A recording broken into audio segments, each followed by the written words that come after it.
আসসালামু আলাইকুম। আর মাত্র কদিন পরে কোরবানি ঈদে সবাই হরেক রকম করে গরুর মাংসকে রান্না করে খাবে।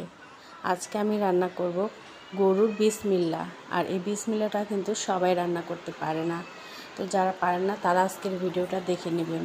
আমি এখানে হাফ কেজির মতো গরুর বিসমিল্লাহ নিয়ে নিয়েছি। তার মধ্যে গরুর মাংসের যা মশলা আছে, আদা বাটা, জিরা বাটা, রসুন বাটা, পেঁয়াজ বাটা, আর মরিচের গুঁড়া, ধনিয়া গুঁড়া, হলুদের গুঁড়া, সাথে একটু গরম মশলার গুঁড়া, স্বাদ মতো লবণ, সব কিছু দিয়ে আমি এই বিসমিল্লাহটাকে ভালো করে মেখে নিচ্ছি।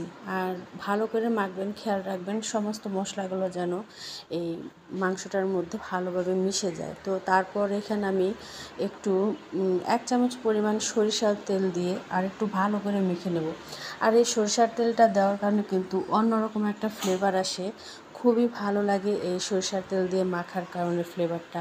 তো এই তো আমি দমে রেখে দিলাম 2 ঘন্টা পর দেখেন একদম মশলাগুলো মিশে গেছে। তো তারপরে আমি কড়াইতে তেল দিয়ে চুলায় বসিয়ে দিলাম।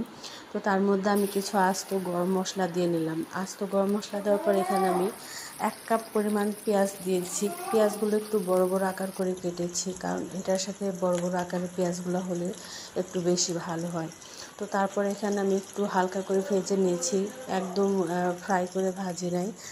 তো এখানে আমি মেখে রাখা হচ্ছে এই যে গরুর বিসমিল্লাহ, এই মাংসটা ঢেলে নিচ্ছি। আর আমি কিন্তু এখানে 4-5টা কাঁচামরিচের ব্যবহার করেছি এক্সট্রা ঝাল হওয়ার জন্য। ঝালটা একটু বেশি হলে কিন্তু এই খাবারটা বেশি মজা লাগে। আর এই খাবার কিন্তু ঝোল একদমই রাখা যাবে না, ঝোল রাখলে কিন্তু ভালো লাগে না এই বিসমিল্লার যে তরকারিটা। তো আমি 3-4 মিনিট কড়াইতে নেড়ে চেড়ে নিলাম। তো তারপর এটাকে দমে দিয়ে দেবো, একটু একটু করে পানি উঠতেছে। আর এখানে আমি আলাদা করে কোনো পানি ব্যবহার করব না। তো ধাপে ধাপে আমি 2-3 মিনিট পর পর একটু একটু করে নেড়ে চেড়ে নিচ্ছি। তো দেখেন অনেকটা পানি উঠে গেছে। তো আমি আবার ঢেকে দিলাম, আর মিডিয়াম লো হিটে রেখেই আমি এই মাংসটাকে ভুনা ভুনা কষা কষা করে নেব। তো দেখেন অনেকটা পানি উঠে গেছে, এই পানিটা দিয়ে আমার রান্না কমপ্লিট করে নেব একটু নেড়ে চেড়ে।